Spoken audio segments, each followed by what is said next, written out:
बहुत बहुत स्वागत है देश के जितने भावी अग्निवीर हैं और अग्निवीर एयरफोर्स के हैं ये स्पेशली, और आज उनके लिए विशेष सेशन होने वाला है क्योंकि एग्जाम जैसे ही 24 से लेकर 31 जुलाई तक का खत्म हुआ उसके बाद अगला प्रश्न सबसे बड़ा था कि आखिर सर कट ऑफ क्या जाएगा। जबरदस्त आपको एक वीडियो बना के दिया है, जाके जरूर देखें। कट ऑफ के बाद अगला प्रश्न बड़ा था कि आखिर सर रिजल्ट कब आएगा, तो वो भी एग्जैक्ट डेट आपको बता दी कि 10 अगस्त या उससे 1-2 दिन के ही नजदीक आपके डेट्स होंगी। और साथ ही साथ मैंने ये भी डिक्लेयर कर दिया कि आखिर GD/SRT आपका शेड्यूल कब है, तो तैयार रहिए 20-22 अगस्त को बहुत ही फास्ट तरीके से पूरे प्रोसेस को डन किया जाएगा। कहीं से कहीं तक कोई कसर नहीं। अराउंड 21,000 कैंडिडेट्स को जो है इसमें फाइनलाइज किया जा रहा है, जिनको फाइनली फेज 2 के लिए वहां पर बुलाया जाएगा। बट इन सब के बीच अब अहम प्रश्न यही है कि आखिर फेज 2 की जो तैयारी है वो कैसे बेहतर हो सर। आखिर फेज 2 में अब किन बातों का ध्यान देना है। फेज 1 में तो जो होना था, जितना होना था वो सब कुछ हो चुका है। अब जरूरत है कि फेज 2 को बेहतर बनाया जाए। और जब फेज 2 को बेहतर बनाने की बात आती है तो देश का इकलौता संस्थान मेजर कल्सी क्लासेस आपके साथ होता है कमिटेड और वचनबद्ध एक ऐसी फेज 2 की प्रिपरेशन की जो आपकी सफलता को 100% सुनिश्चित करे। और उस सफलता को 100% सुनिश्चित करने के लिए आपके PFT से लेके एडेप्टेबिलिटी टेस्ट 1 यानी सिचुएशन रिएक्शन टेस्ट SRT और एडेप्टेबिलिटी टेस्ट 2 GD और साथ ही साथ आपके मेडिकल तीनों ही प्रोस्पेक्ट पे अगर इस देश में कोई बेहतर गाइडेंस और अप टू द मार्क आपको कर सकता है तो that's the major Kalsi class. और इस पूरे अनुभव को और बेहतर दिशा में ले जाने के लिए और आपके पूरे टेस्टिंग प्रोसीजर के फेज 2 के टेस्ट की वैल्यू को समझाने के लिए बिल्कुल हमारे साथ आज अवेलेबल हैं बेहतरीन अनुभव के साथ, आप सबको ट्रेंड किए हुए, ट्रेनिंग के बाद हर तरह के अनुभव और एक्सपीरियंस को सजोए हुए wing commander KP Thakur sir. तो सर बहुत बहुत स्वागत है आपका शो में। And I think sir it's a very precious time because sir इसमें बच्चों को बड़ी ज़रूरत है। बहुत सारे प्रश्न दिमाग में हैं सर कि फेज 2 में ये सच है सर कि PFT का पार्ट है, ये जानते भी हैं, SRT भी ये समझते हैं, GD भी समझते हैं, उसकी बेहतर तैयारी, उसका महत्व क्या है सर एयरफोर्स के अंदर। साथ ही साथ सर 6 महीने का जो ट्रेनिंग शेड्यूल है इसमें किस तरह की चीज़ें इस बार होंगी, कैसे बच्चे कवरअप करेंगे, इन पहलुओं पर भी हम जाएंगे सर। और ये भी प्रश्न हमारा आज होगा कि इन बच्चों को अभी किस तरह से काम करना है, कैसे खुद को बेहतर करना है जिससे सर ये PFT में भी अच्छा कर पाएं, ये SRT और GD मतलब एडेप्टेबिलिटी टेस्ट 1 टेस्ट 2 में भी बेहतर कर पाएं और फाइनली मेडिकल में भी बेहतर कर पाएं सर। तो सबसे पहला प्रश्न यही सर कि फेज 2 में अभी तक जैसा कि हम लोग जानते थे अर्लियर जो सिस्टम रहा पहले कि केवल सर PFT पार्ट तक ही चीज़ें थी, बट अब सडनली सर उसमें एडेप्टेबिलिटी टेस्ट 1 एंड टेस्ट 2 को इंट्रोड्यूस किया गया, SRT एंड GD। सर ये क्यों लाया गया और इसका महत्व क्या है इंडियन एयरफोर्स के अंतर्गत सर? एक्चुअली PFT तो है जो जनरल तैयारी फिजिकल की जो करते हैं या पर्सनली करते हैं या किसी एकेडमी में जाके करते हैं, वो तो ठीक है अपनी जगह पे। लेकिन ये जो एडेप्टेबिलिटी टेस्ट 1 है जिसमें SRT वगैरह ये चीज़ें बच्चों को दी जाने लगी हैं अब, पहले ये सब नहीं हुआ करता था। देन फाइनली SRT का उद्देश्य ये होता है कि किसी समस्या के प्रति आपका क्या दृष्टिकोण है। किसी समस्या के कई तरह के सॉल्यूशंस हो सकते हैं, कुछ सूटेबल सॉल्यूशन हो सकते हैं, कुछ मोर सूटेबल हो सकते हैं, है ना। तो इस संबंध में मेन ध्यान रखना है कि अगर कोई समस्या है तो हमारा एक्शन ये होना चाहिए कि हमारे एक्शन से उस समस्या के पूर्ण समाधान का होना दिखना चाहिए। SRT का मेन मतलब होता है यही सॉल्यूशन। ज़िंदगी में आप कई बार इसको देखे होंगे, कोई समस्या आती है तो डिफरेंट लोग डिफरेंट तरह से रिएक्ट करते हैं। किसी को कहते हैं कि ठीक है उसने भी अच्छा ही किया, उसने भी अच्छा ही किया, लेकिन सबसे अच्छा कौन किया मतलब इस बात की चर्चा होती है। तो आपका जो दृष्टिकोण है किसी समस्या के प्रति, इसको समझने के लिए SRT दिया जाता है। और जैसा कि ये होने जा रहा है कि एक समस्या देते हुए आपको 4 समाधान दिए जाएंगे, लिखित में दिए जाएंगे 4 समाधान। अब आप उसमें से किसको चुनते हो कि मैं ये करूँगा, उस पर आपका मेंटल स्टेट का और आपके दृष्टिकोण का वैल्यूएशन होगा। तो अब इसकी प्रॉपर ट्रेनिंग आपकी होनी चाहिए। आपको एक ऐसे इन्वायरमेंट पे पढ़ना चाहिए, एक ऐसी जगह पे जाना चाहिए जिसको आप अच्छी तरह समझ सके, आपकी अच्छी प्रैक्टिस हो सके। तो इसके लिए मैं समझता हूँ मेजर कल्सी क्लासेस इलाहाबाद आपको ज़रूर आना चाहिए। यहाँ आकर के आपको पता चलेगा कि रियल टेस्टिंग प्रोसीजर क्या है, क्योंकि रियल टेस्टिंग प्रोसीजर इसका, जैसे एक समस्या का जस्ट एक एग्जांपल मैं दूंगा। आप किसी हॉस्टल में गए हो, किसी कॉलेज में ज्वाइन किए, हॉस्टल में गए। अब वहाँ पे ऐसा हुआ कि जो रूम पार्टनर आपको मिला उसके साथ आपकी बनती नहीं, तो अब क्या किया जाए, उसके समाधान तो करना पड़ेगा ना। ये समस्या है तो इसके 3-4 समाधान मान लो दिया होता है कि आप अप्लाई करेंगे वार्डन के पास, हॉस्टल वार्डन के पास कि हमारा रूम चेंज कर दिया जाए, या आप उससे झगड़ा फसाद कर सकते हैं, मारपीट कर सकते हैं, या आप वो जो कहता है वो बात मान लेते हैं, या उसको कन्विंस करने की कोशिश करते हैं। तो अब ये बात है कि ये चारों जो चीज़ है समाधान में आती हैं कि आप अप्लाई कीजिए, आप दूसरे रूम के लिए डिमांड कीजिए, या आप उससे झगड़ा भी कर सकते हैं। 50% लोग तो यही करते हैं। अच्छा, लेकिन ये भी मेथड कोई बहुत बढ़िया नहीं है, हालांकि इससे भी समाधान हो जाता है। या तो आप उसकी बात मान लें, इसका मतलब कि you are submitted to someone, है ना, तो ये भी सब समाधान है। लेकिन आपका मेंटल स्टेट कैसा है, ये डिफरेंट सॉल्यूशन आपके विषय में डिफरेंट चीज़ें बताते हैं। अगर आप अप्लाई करते हैं कि मेरा रूम चेंज कर दिया जाए, तो आप स्ट्रगल करने वाले नहीं हैं, आप एक्चुअली समस्या से भागने वाले। अगर आप झगड़ा कर लेते हैं तो आपका सोशल बिहेवियर ठीक नहीं है। अगर सबमिट कर जाते हैं तो यानी यू आर थोड़ा सा टिमिड पर्सन, है ना, जो हर जगह कैटेगरी में आप आते हैं। मैंने एक फौजी आदमी के लिए ठीक नहीं है। आप उसे कन्विंस करने की कर सकते हैं कि कन्विंस करने की कोशिश करेंगे, तो कोशिश तो बहुत अच्छी बात है, लेकिन इससे क्या सिद्ध होता है कि आप कन्विंस करने में सफल हुए? तो मतलब कि इससे सिद्ध नहीं होता है। आपका जो सॉल्यूशन है उससे समस्या का पूर्ण समाधान दिखना चाहिए। तो अगर हम इतना लिखते हैं या ये लिखा हुआ है उसको सेलेक्ट करते हैं कि उसने उसको कन्विंस कर दिया, तो इससे दो चीज निकलती है। एक तो बंदे में कन्विंसिंग पावर है और दूसरा समस्या का समाधान हो गया। सो ये 3-4 चीज़ों में इसको बेस्ट सॉल्यूशन माना जाएगा, आपके दृष्टिकोण का वैल्यूएशन करते हुए और आपके मेंटल स्टेट का वैल्यूएशन करते हुए और आपके कन्विंसिंग पावर का वैल्यूएशन करते हुए इसको बेस्ट माना जाए। तो ये राइट है सर कि हमें कहीं ना कहीं चारों ऑप्शंस में भी सबसे सटीक ऑप्शन की ओर बढ़ना होगा और एक ऐसा ऑप्शन हो जो लगे कि आपके पर्सनालिटी ट्रेट से वो मैच कर रहा है और आप सटीक दिशा में जा रहे हैं। नेक्स्ट क्वेश्चन ये सर कि जब एसएसबी के अंदर हम एसआरटी को देखते हैं और फिर से हम फाइनली एयरमैन के अंदर एसआरटी को देख रहे हैं, क्या दोनों में कुछ डिफरेंस हम समझ सकते हैं सर? डिफरेंस ये है कि जब ऑफिसर्स का सिलेक्शन होता है तो समस्या उनको दी होती है और बाकी उसको कैसे वो सॉल्यूशन निकालता है उनको लिखना पड़ता है, वो है ना, उनको लिखना पड़ता है कि ऐसी स्थिति में मैं ये करूँगा। लेकिन फाइनली उसके लिए भी यही है कि कोशिश ऐसी हो जिससे समस्या का समाधान हो जाए। And he is not given option कि ऑप्शन A, B, C और D, he has to write only one answer, है ना, और उसको उसे लिखना पड़ता है। और दूसरा उसको इंडिकेटिव भाषा में लिखना पड़ता है, नॉट एक्सप्लेनेटरी भाषा, क्योंकि उतना स्पेस नहीं होता। हाँ, स्पेस नहीं होता। और यहाँ पे थोड़ा सा एक्सप्लेनेटरी में लिख के आपको दिया गया है, यानी चीजें आपको समझा दी गई हैं कि भाई ये 4 सॉल्यूशन है, इसमें आप किसको बेहतर मानते हो। सर नेक्स्ट क्वेश्चन की एसआरटी में आपने एक फॉर्मेट बताया कि कॉन्शियस और ज़्यादा से ज़्यादा प्रैक्टिस की हमें ज़रूरत है, जो हम प्रैक्टिस ऐड ऑन करेंगे तो चीज़ें हम बेहतर कर सकते हैं। Now next question is sir GD के अंतर्गत बच्चों में एक बड़ा डर है, क्योंकि आप समझते हैं ज़्यादातर बच्चे सर जो हैं वो ग्रामीण क्षेत्र से आते हैं एंड बच्चे पढ़ने में बहुत मेहनती हैं सर, बट उनका कम्युनिकेशन कमज़ोर है, उनमें डर भी बड़ा समाया हुआ है, फोबिया भी है एग्जैक्टली। तो जीडी को किस तरह से बच्चे देखें और जीडी में क्या बेसिकली वो देखते हैं और किस तरह बच्चा अपने आप को बेहतर कर सकता है during GD sir? Okay, GD के लिए एक्चुअली एयरफोर्स जब भी जीडी के लिए सब्जेक्ट आपको देती है तो दे एक्सपेक्ट कि बच्चे इंग्लिश में जीडी करेंगे। हाँ, लेकिन ऐसा संभव नहीं है मेनी टाइम्स, क्योंकि बच्चे जनरली रूरल एरिया से आते हैं जहाँ स्पोकन इंग्लिश की व्यवस्था नहीं है या they are not good in spoken English. तो इस स्थिति में बच्चों को जो जितना इंग्लिश में बोल सकते हैं बोले, जहाँ चेंज करना है हिंदी में चेंज कर ले, कोई दिक्कत नहीं है। इस चीज को प्रेशर की तरह ना ले कि they speak through out in English only. हाँ, प्रेशर की तरह ना ले कि केवल मैं अंग्रेजी बोलने जानता नहीं और मुझे अंग्रेजी में ही बोलना है, तो उसके लिए डिमोरलाइज नहीं हो, बिल्कुल नहीं। जितना आप अंग्रेजी में बोल सकते हो उतना बोलिए, और जहाँ चेंज करने की जरूरत पड़े हिंदी में, अपने हिंदी में 1-2 पॉइंट अगर रखते हैं तो वो कोई अपराध नहीं है ना, राष्ट्रभाषा है हिंदी, मतलब कोई इसके लिए आपको पनिश नहीं करने जा रहा है, इतना श्योर रहे।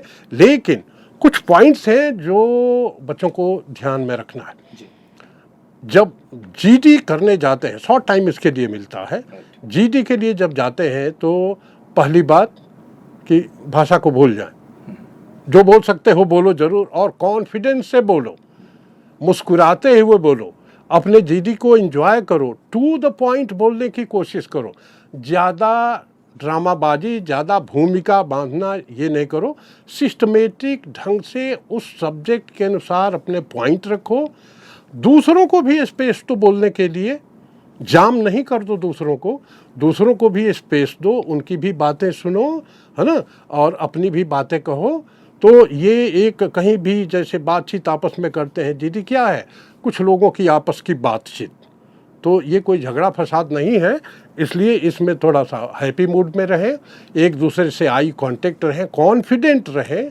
आपका पावर ऑफ एक्सप्रेशन जो है इसमें जज किया जाता है, और पावर ऑफ एक्सप्रेशन में मेन चीज़ क्या जज की जाती है, ऑफ कोर्स लैंग्वेज, वो नंबर 1 है। तो लैंग्वेज तो मैंने कहा कि हिंदी इंग्लिश आप करो, लेकिन पावर ऑफ एक्सप्रेशन में दूसरी चीज़ है कि आपकी बातें जो है दूसरों पे क्या प्रभाव डालती हैं, और दूसरों की बातों का आप कितना वजन देते हो, ये सब कम्युनिकेशन स्किल में आता है, पावर ऑफ एक्सप्रेशन में आता है। तो इसको थोड़ा ध्यान रखें कि हंसते मुस्कुराते चाहते हुए अपना जीडी करें, अपने पॉइंट रखें, सिस्टमेटिक ढंग से रखें, और दूसरों को भी स्पेस दें, उनको बोलने दें, और दैट मीन ओवरऑल एक प्लीजिंग पर्सनालिटी के तरीके खुद को जीडी में रिप्रेजेंट करें। नेक्स्ट क्वेश्चन सर हमारा यहाँ बनता है कि जीडी में कंटेंट का कितना वैल्यू है सर, जो इंटेंट है, जो कंटेंट है, जो इन्फॉर्मेशन है, उसकी कितनी वैल्यू है सर? हाँ, कंटेंट का ऑफ कोर्स वैल्यू है कि अगर आपके पास कुछ बोलने के लिए है ही नहीं तो बोलोगे क्या, पहली बात तो ये है। इसलिए थोड़ा सा आजकल जीडी भी किन सब्जेक्ट पे दी जाती हैं, जो सोशल चीज़ें होती हैं, सिक्योरिटी संबंधी होती हैं, और सोशल प्रॉब्लम, सिक्योरिटी प्रॉब्लम्स, मतलब इन पे ज़्यादा, और ऑफ कोर्स टेक्नोलॉजिकल आजकल के समय में ऐसी कुछ चीज़ें आ गई हैं, है ना, कि ये सब दे दी जाते हैं जीडी के लिए सब्जेक्ट। इवन इस बार sir being a major Kalsi classes हम इनके 40 टॉपिक डिसाइड करने वाले हैं जीडी के सर, जो एग्जैक्ट वही टॉपिक हैं जिनके जीडी में होने वाले हैं। तो इस चीज़ को लेकर आप आश्वस्त रहें। इवन एसआरटी की भी सर बच्चों को वो प्रैक्टिस हम देंगे इस बार, पूरा हमने प्लान बनाया है सर, उसका कंटेंट तैयार कर रहे हैं हम लोग पूरी तरह से कि उतनी एसआरटी भी ईमानदारी से कर लेंगे सर। तो वही सेम क्वेश्चन को वहाँ मिलने हैं सर, और जीडी में भी टॉपिक मेन बात है प्रैक्टिस का, मतलब ये जीडी के लिए प्रैक्टिस चाहिए, और घर बैठे तो आपको प्रैक्टिस मिलने नहीं जा रही है। तो प्रैक्टिस आप एक बार आके देखें मेजर कल्सी क्लासेज में, you will get hell lot of problems, hell lot of discussion on different problems, social problems, technological problems, या जो भी है आप अपनी आंख से देख सकते हैं, फील कर सकते हैं, और इतनी प्रैक्टिस आपकी होगी कि आपका यूं ही निकलेगा जीडी वाला जो कोर्स है। तो हम लोग का टारगेट भी सर इस बार है, बच्चों को 7 to 7 हम बिजी रखेंगे, we give them maximum discussion session. एक बात के लिए इनको आश्वस्त भी करना चाहता हूं कि कम्युनिकेशन को लेकर ना घबराएं सर, इस बार हमने कमर कस ली है बेटा, आप भरोसा रखिए। आइए, आप जीरो भी हैं तो आपको अगले 15-20 दिन 25 दिन में हम हीरो बनाएंगे। इतनी मेहनत करेंगे सर आपके ऊपर कि आपके अंदर बोलने की क्षमता तो डेवलप हो ही जाएगी। बिल्कुल जी, बिल्कुल बोलने की क्षमता, या जिसे पावर ऑफ एक्सप्रेशन कहते हैं, वो होनी चाहिए, और प्रैक्टिस से ही आएगी, बच्चों घर बैठे नहीं आएगी, है ना। तो आप आइए मेजर कल्सी क्लासेज में, और एक चीज़ आप विश्वास करें, ऐसा इंफ्रास्ट्रक्चर और ऐसी व्यवस्था आपको हिंदुस्तान के किसी और डिफेंस ट्रेनिंग इंस्टीट्यूट में नहीं मिलने जा रही है। आप यहाँ आएँ और यहाँ से आप खुश होकर जाएंगे, और surely you are going to be selected. और सर ऑनेस्टली मैं बताऊं तो हम पीएफटी पे भी प्रॉपर काम कर रहे हैं sir, adaptability test 1 test 2 SRT and GD पे, और फाइनली सर मेडिकल एक बड़ा क्वेश्चन मार्क होता है। और आप तो जानते हैं ऑनेस्टली मेजर कल्सी क्लासेस का, major Kalsi health care centre देश का इकलौता सेंटर है सर, जो कि प्री मेडिकल फैसिलिटी देता है। और मैं बच्चों को इसको बड़ा दिल से कहता हूँ कि जिंदगी में इस चीज़ को लेकर मैं भी आहत हुआ हूँ, इवन श्रेयांश भी है, वो भी आहत हुआ है कि अगर हम लोगों को सर मेडिकल फैसिलिटी मिल गई होती तो शायद उन समस्याओं का निदान करके हम वहाँ पर पहुँचते। और रेकमेंड होने के बाद सर जब मेडिकल आउट होना होता है तो अंदर से क्या होता है सर, एक बड़ा दुख होता है। तो उसका भुक्तभोगी मैं भी रहा हूँ, उसका भुक्तभोगी श्रेयांश भी रहा है, और भी मेरे बहुत सारे बच्चे हैं जो कि ऑब्वियसली कनेक्ट हैं ग्रुप में सर, जिनके लिए रीज़न रहा। और लोग हमेशा पूछते हैं कि why major Kalsi health care centre, ये क्यों? तो मैंने कहा ये एक सोच है कि एटलीस्ट मैं बच्चे को सर ऑनेस्टली आपको बताऊं तो वैक्स की वजह से बाहर होते हुए देखा है सर मैंने। बिल्कुल बिल्कुल सर वैक्स क्या है? वैक्स तो क्लीन करा के जाना चाहिए, उसमें बोर्ड में लिखा भी है सर प्रॉपर तरीके से। कैविटी सर, कैविटी की वजह से मैं बच्चे को बाहर होते हुए देखा सर। खाम खा बच्चे का बीपी बढ़ा है सर, सोचिए इस उम्र में बीपी क्या होता है, उसके बाद बच्चा बाहर हो रहा है सर। डेंटल पॉइंट्स उसके क्लियर नहीं थे क्योंकि सर उसको अगर पहले से ट्रीटमेंट करा लेता तो ये दिक्कत ना होता सर। मेरे बच्चे को डीएनएस की वजह से बाहर होते हुए, क्या है सर डीएनएस? ये तो नॉर्मली हर इंसान को है सर, अगर उसका एक हल्का सा ऑपरेशन हो जाए तो चीज़ क्या होगी सर? किसी की भी नाक की हड्डी से टेढ़ी हो सकती है, कोई बड़ा प्रोजेक्ट नहीं है। बट सर ये सब चीज़ें नहीं थी। आज सर एयरफोर्स के अंदर 2 टेस्ट इन्होंने इंपॉर्टेंट किया, LFT और KFT sir, liver functional test और किडनी फंक्शनल टेस्ट सर। इसका पूरा सिस्टम केवल MKC हेल्थ केयर सेंटर में है, उसकी हम फंक्शनिंग का पूरा एनालिसिस करके देते हैं। और अगर उनकी फंक्शनिंग हमको कोई कमी लगी तो उसका प्रॉपर एग्जैक्ट ट्रीटमेंट भी हम सजेस्ट करते हैं कि ये करा लीजिए 1 महीने, आपका वो दोनों फंक्शनिंग क्या हो जाएगा सर, परफेक्ट हो जाएगा। तो टुडे वी फील हैप्पी कि सर वो जो छोटी छोटी बातें थी जिस वजह से लोग मेडिकल आउट हो जाते थे सर, आई फील प्राउड कि अपने पास पूरी मेडिकल स्पेशलिस्ट की भी टीम है सर, जो कि उस अनुभव के साथ हैं। पूरा पैथोलॉजी है सर, पूरा डॉक्टर्स के सेटअप हैं सर, जहाँ डेंटल एक्सपर्ट्स अलग हैं, पूरे ENT के एक्सपर्ट अलग हैं सर, आई स्पेशलिस्ट अलग हैं सर, ऑर्थो के अलग बैठे हुए हैं, फिजिशियन अलग बैठे हुए हैं, पूरा डिपार्टमेंट सेटअप किया कि बच्चों को मेडिकल में भी घबराने की जरूरत नहीं है। आपका फाइनल सिलेक्शन से पहले, आपके GDB वगैरह के जाने के पहले आपका सारा टेस्ट हो जाएगा।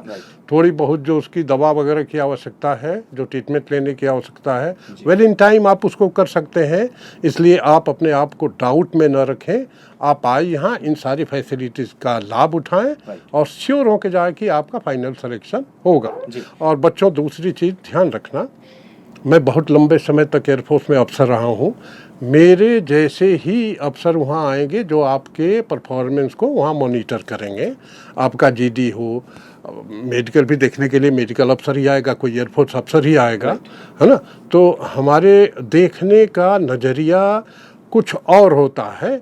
और मेरी कुछ बातों का ध्यान रखना कि आपकी सूटेबिलिटी चेक की जाएगी।